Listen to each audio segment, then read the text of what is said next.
बातमीपत्रात आता पाहूयात गल्लीपासून ते दिल्लीपर्यंतच्या ताज्या घडामोडींचा धावता आढावा। राज्याच्या राजकारणात महायुती स्थापन झाल्यानंतर सर्व काही स्थिर होईल अशी अपेक्षा होती।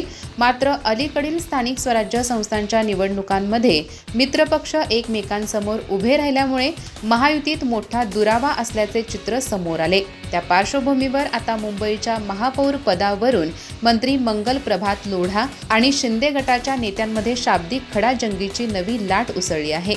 लोढा यांनी एका कार्यक्रमात महापौर पद भाजपकडे येणार असल्याचा आत्मविश्वास व्यक्त केला आणि त्यावेळी देवाभाऊ शपथ देण्यासाठी येतील असे वक्तव्य केले। यामुळे शिंदे गटाचे मंत्री संजय शिरसाट यांना रोखठोक प्रतिक्रिया द्यावी लागली आणि महायुतीत तणाव पुन्हा एकदा सर्वांसमोर आला। आगामी मुंबई महापालिका निवडणुकीच्या पार्श्वभूमीवर हा वाद अधिकच गडद होताना दिसत आहे। संजय शिरसाट यांनी माध्यमांशी बोलताना म्हटले की मुंबईचा महापौर महायुतीचाच असावा, या भूमिकेवर ते ठाम आहेत। मात्र फक्त भाजपचाच महापौर होणार असे सतत बोलून वातावरण बिघडवण्याची जबाबदारी काही जण घेत असल्याचे त्यांनी सूचित केले। देवाभाऊ हे त्यांचे आदर्श असतील तर त्यांनी त्यांची पूजा करावी असा उपरोधिक टोला त्यांनी लोढांना लगावला आणि प्रत्येक वेळी प्रतिक्रिया द्यावी लागल्यामुळे बेबनाव असल्याचे चित्र तयार केले जाते, याबद्दल नाराजीही व्यक्त केली। महायुतीचे बंध मजबूत ठेवणे ही सर्वांची जबाबदारी असल्याचेही त्यांनी स्पष्ट केले। त्यांनी सांगितले की मुंबईचा महापौर महायुतीचाच झाल्यास कॉलर टाईट होईल, एकट्या भाजपचा नव्हे। त्यामुळे शिरसाट यांच्या या प्रतिक्रियेमुळे सत्ताधारी युतीमधील अंतर्गत मतभेद उघडे पडले आहेत। याच पार्श्वभूमीवर भाजपचे प्रदेशाध्यक्ष रवींद्र चव्हाण यांनी दिलेल्या प्रतिक्रियेचा संदर्भही शिरसाट यांनी मांडला। चव्हाण यांनी आपले मागील वक्तव्य बदलल्याचे त्यांनी सांगितले आणि त्यामुळे आता त्या वादाचा मुद्दा मिटल्याचेही मत व्यक्त केले। तसेच येणाऱ्या अधिवेशनात महायुतीतील प्रमुख नेत्यांची बैठक होणार असून त्यानंतरच पुढील रणनीती ठरवली जाईल असे त्यांनी सांगितले। एकत्र निवडणूक लढवणे हीच महायुतीच्या राजकीय गणितातील सर्वात मोठी अट असल्याचे त्यांनी नमूद केले। अन्यथा मतविभाजनामुळे महाविकास आघाडीला फायदा होईल असा इशाराही त्यांनी दिला। भारतरत्न डॉक्टर बाबासाहेब यांच्या महापरिनिर्वाण दिनानिमित्त ज्येष्ठ अर्थतज्ञ नरेंद्र जाधव यांनी मुंबईतील दादर मेट्रो स्थानकाला चैत्यभूमी असं नाव देण्याची मागणी केली आहे। त्यांच्या या मागणीला सत्ताधारी आणि विरोधकांनी सकारात्मक प्रतिसाद दिलाय। त्यामुळे सरकार या प्रकरणी कोणता निर्णय घेते हे पाहणं औत्सुक्याचं ठरणार आहे। डॉक्टर बाबासाहेब आंबेडकर यांचा आज महापरिनिर्वाण दिन, या निमित्तानं दादरच्या चैत्यभूमीवर मोठा जनसागर उसळलाय। अर्थतज्ञ नरेंद्र जाधव यांनी या चैत्यभूमीवर जाऊन बाबासाहेबांना अभिवादन केलं। त्यानंतर पत्रकारांशी संवाद साधताना त्यांनी दादर मेट्रो स्थानकाला चैत्यभूमी असं नाव देण्याची मागणी केली। विशेष म्हणजे भीम आर्मीच्या कार्यकर्त्यांनी शुक्रवारीच या प्रकरणी निदर्शनं केली होती। नरेंद्र जाधव म्हणाले, आज चैत्यभूमीवर अफाट जनसागर उसळलाय। जवळपास 15 ते 20 लाख लोक येतील असं सांगण्यात येत आहे। चैत्यभूमीवर पुस्तकांचंही प्रदर्शन भरलं आहे। तिथं 4 कोटी रुपयांची पुस्तकं विक्री होण्याचा अंदाज आहे। अनुयायी अत्यंत शिस्तबद्धपणे येऊन बाबासाहेबांना अभिवादन करतायत। मुंबई महापालिकेनंही उत्तम नियोजन केलंय। पालिकेनं बाबासाहेबांवरील एक पुस्तिकाही प्रकाशित केली आहे। इथं चांगली सेवा दिली जाते। आता मुख्यमंत्री देवेंद्र फडणवीस यांनी इंदू मिल स्मारकाचं काम मार्गी लावण्यासाठी तत्काळ एक समन्वय समिती नेमावी, तसंच दादर मेट्रो स्थानकाला चैत्यभूमी असं नाव द्यावं। मी संपूर्ण आंबेडकरी जनतेच्या वतीनं ही मागणी करतो। दुसरीकडे राष्ट्रवादी काँग्रेस पार्टी शरदचंद्र पवार पक्षाच्या खासदार सुप्रिया सुळे यांनी नरेंद्र जाधव यांच्या मागणीचं समर्थन केलंय। दादर स्थानकाचं नामांतर व्हावं अशी आमची अनेक वर्षांची मागणी आहे असं त्या म्हणाल्या।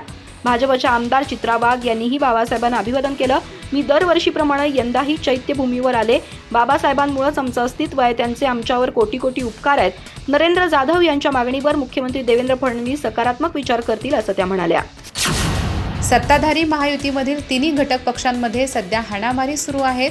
भाजपच्या दोन्ही मित्र पक्षांच्या नाव व निशाण्या वेगळ्या असल्या तरी त्यांचा मालक एकच आहे। त्यामुळे भाजपाचा अॅनाकोंडा या दोन्ही पक्षांना गिळल्याशिवाय राहणार नाही अशा शब्दात शिवसेना उद्धव बाळासाहेब ठाकरे पक्षाचे पक्षप्रमुख उद्धव ठाकरे यांनी शनिवारी महायुतीवर निशाणा साधला।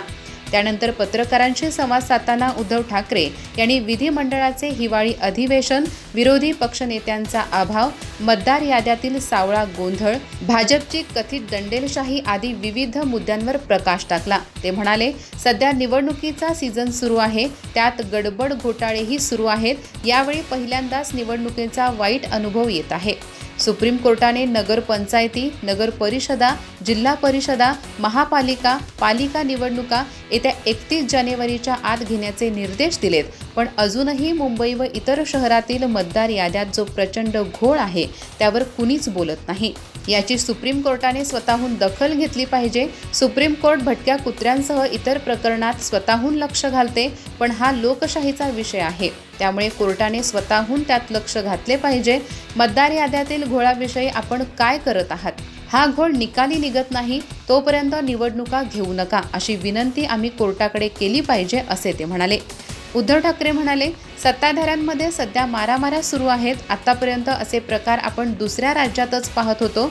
तिकडे बंदुका निघत होत्या, मारामाऱ्या होत होत्या. आता बूथ कॅप्चरिंग ऐवजी अख्खी निवडणूक कॅप्चर करण्याचा उद्योग सुरू झाला आहे. हा सत्ता पिपासूपणा जनतेच्या हिताचा नाही. स्वतःची, पक्षाची किंवा स्वतःच्या लोकांची घरे भरायची या दिशेने वाटचाल सुरू आहे. अशा वेळी आपल्यासारखे सुजाण नागरिक शिवसेनेकडे येत आहेत, कारण जनतेला आता शिवसेना हा एकच प्रकाश दिसत आहे, जिच्या हातात मशाल आहे. देशातील सर्वात मोठी विमानसेवा म्हणून ओळख असलेल्या इंडिगोच्या विस्कळीत सेवेमुळे गेल्या काही दिवसांपासून प्रवाशांना मोठ्या त्रासाचा सामना करावा लागतोय.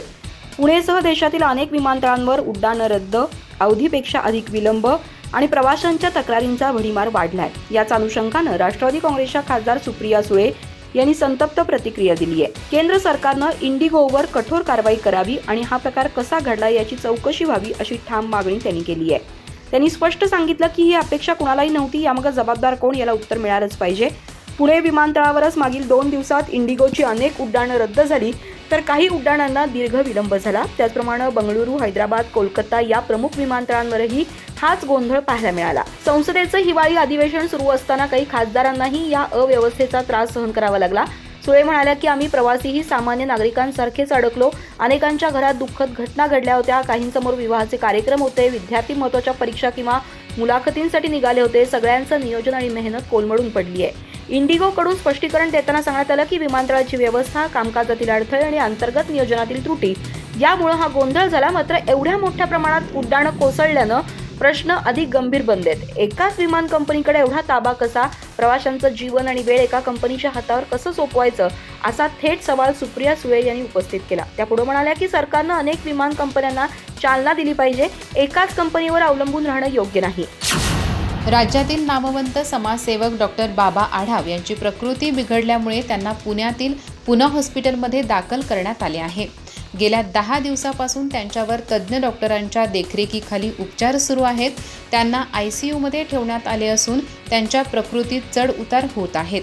त्यामुळे त्यांच्या समर्थकांसह समाजात मोठी चिंता निर्माण झाली आहे.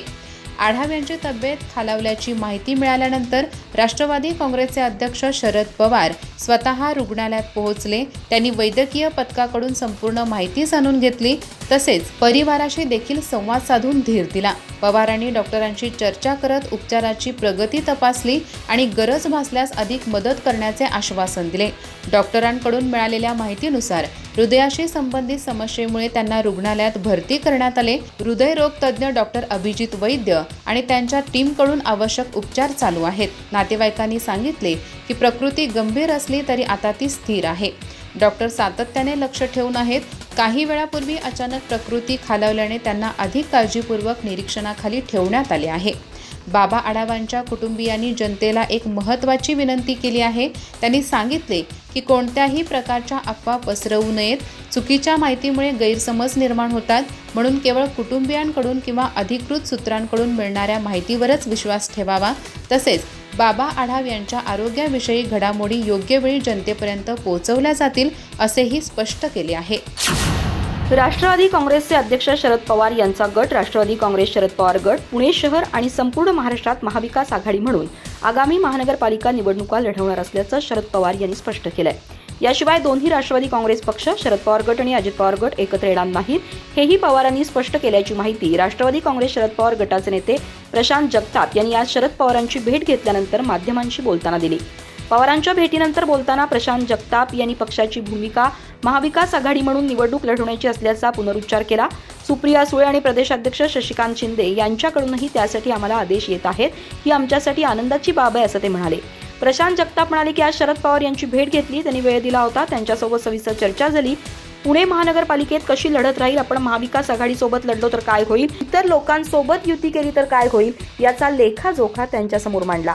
यावेळी शरद पवार यांनी स्पष्ट केलंय की पुण्यात आणि राज्यात आम्ही महानगरपालिकेच्या निवडणुका महाविकास आघाडी म्हणूनच लढू. पुणे महानगरपालिका निवडणुकीसंदर्भात जगताप यांनी शरद पवार यांच्यासमोर एक लेखाजोखा मांडला. आगामी मनपा निवडणूक मविया म्हणून झाल्यास कशी होईल किंवा चुकीची आघाडी झाल्यास त्याचे काय निष्कर्ष निघू शकतील यावर चर्चा झाल्याचं त्यांनी सांगितलं. इंडिगोचा 4 दिवसात मोठ्या प्रमाणात हवाई गोंधळ सुरू आहे. त्या संदर्भात मी मंत्री मुरलीधर मोहोळ यांच्याशी चर्चा केली. यामध्ये सर्वात महत्त्वाचा जो भाग आहे, DGCAने जे नियम 2 महिन्यांपूर्वी जाहीर केले होते त्यांचा बाऊ करत इंडिगोने केंद्र सरकारवर दबाव आणण्यासाठी केलेले षडयंत्र आहे का, याचा देखील अभ्यास केंद्र सरकारला करावा लागेल, असे शिवसेनेचे नेते उदय सामंत यांनी म्हटले आहे. उदय सामंत म्हणाले की वलसाड आंब्यामुळे आमच्या हापूस आंब्याची चव बाजूला होईल का, तर नाही ना, ती चव तीच राहणार आहे. वलसाडचा आला काय किंवा कर्नाटकचा हापूस आला काय, आमच्या आंब्याला कुणीही बाजूला करू शकत नाही, हे आधीही सिद्ध झाले आहे. यात गुजरात आक्रमण असे काहीही नाही. उदय सामंत म्हणाले की इंडिगोचा 4 दिवसात मोठ्या प्रमाणात हवाई गोंधळ सुरू आहे. त्या संदर्भात मी मंत्री मुरलीधर मोहोळ यांच्याशी चर्चा केली. यामध्ये सर्वात महत्त्वाचा जो भाग आहे, DGCAने जे नियम 2 महिन्यांपूर्वी जाहीर केले होते त्यांचा बाऊ करत इंडिगोने केंद्र सरकारवर दबाव आणण्यासाठी केलेले षडयंत्र आहे का, याचा देखील अभ्यास केंद्र सरकारला करावा लागेल. इंडिगो या संपूर्ण कार्यप्रणालीमुळे देशातल्या अनेक विमानातून प्रवास करणाऱ्या हजारो लाखो लोकांवर याचा परिणाम झालेला आहे. महिलांना, मुलांसह वयस्कर लोकांना त्रास झाला आहे. यावर केंद्र सरकारने लक्ष घातले पाहिजे. इंडिगोकडून असे का झाले याची चौकशी होणार, असे मोहोळांनी सांगितले आहे. ज्यावेळी इंडिगोचे विमान गेले नाही तेव्हा विमानाच्या तिकिटाचे दर खूप मोठ्या प्रमाणात वाढवण्यात आले. यामध्ये केंद्र सरकारने हस्तक्षेप केला पाहिजे. मध्यमवर्गीय लोकांना याचा मोठा त्रास होत आहे. त्यांना न्याय मिळवून देण्यासाठी केंद्र सरकारने पुढाकार घेतला पाहिजे. काँग्रेस संसदीय पक्षाच्या अध्यक्षा सोनिया गांधी शुक्रवारी दिल्लीतील जवाहर भवन इथं नेहरू सेंटर इंडियाच्या उद्घाटन समारंभात सहभागी झाल्या. यावेळी त्यांनी माजी पंतप्रधान जवाहरलाल नेहरू यांच्या विरोधात केलेल्या वक्तव्यांवरून भाजप सरकारवर टीका केली. सोनिया म्हणाल्या, यात शंका नाही की जवाहरलाल नेहरू यांना बदनाम करणं हे आजच्या सत्तेचं मुख्य उद्दिष्ट आहे. त्यांना केवळ इतिहासातून पुसून टाकायचं नाही, तर ज्या सामाजिक, राजकीय आणि आर्थिक आधारांवर देश उभा आहे त्यांनाही कमकुवत करायचं आहे. सोनिया म्हणाल्या, इतक्या मोठ्या व्यक्तिमत्वाच्या जीवनाचे आणि कार्याचे विश्लेषण आणि समीक्षा होणं स्वाभाविक आहे आणि ते व्हायलाही पाहिजे, परंतु त्यांना बदनाम करणं, कमकुवत दाखवणं आणि त्यांच्या बोलण्याला तोडून मोडून सादर करण्याचा संघटित प्रयत्न अस्वीकार्य आहे. काँग्रेस नेत्या पुढे म्हणाल्या, नेहरूंचं व्यक्तिमत्व लहान करण्याचा प्रयत्न सुरू आहे. त्यांची ऐतिहासिक पार्श्वभूमी बाजूला ठेवून त्यांच्या कार्याचे मूल्यांकन करणं आता सामान्य होत चाललंय. त्यांचा बहुआयामी वारसा संपवून पुन्हा इतिहास देण्याचा प्रयत्न होतोय. सोनिया म्हणाल्या, स्वातंत्र्य संग्रामात नेहरूंची भूमिका आणि स्वतंत्र भारताच्या सुरुवातीच्या कठीण दशकांमध्ये त्यांच्या नेतृत्वाला कमी लेखण्याचा प्रयत्न केला जातोय. त्यांच्या बहुआयामी वारशाला एकतर्फी पद्धतीनं नुकसान पोहोचवण्याचे प्रयत्न केले जात आहेत. काँग्रेस नेत्या म्हणाल्या, हा प्रयत्न कोण करत आहे आपण सर्व जाणतो. या त्या शक्ती आहेत ज्या अनेक दशकांपासून सक्रिय आहेत आणि आता समोर आल्या आहेत. या त्या विचारसरणीशी संबंधित आहेत ज्यांचे स्वातंत्र्य आंदोलनात कोणतंही योगदान नव्हतं आणि संविधान निर्मितीमध्ये त्यांची कोणतीही भूमिका नव्हती. उलट त्यांनी संविधानाचा विरोध केला आणि त्याच्या प्रती जाळण्यापर्यंतच्या घटना घडल्या. अधिक माहिती आणि ताज्या घडामोडींसाठी आजच आमचे चॅनल सबस्क्राईब करा.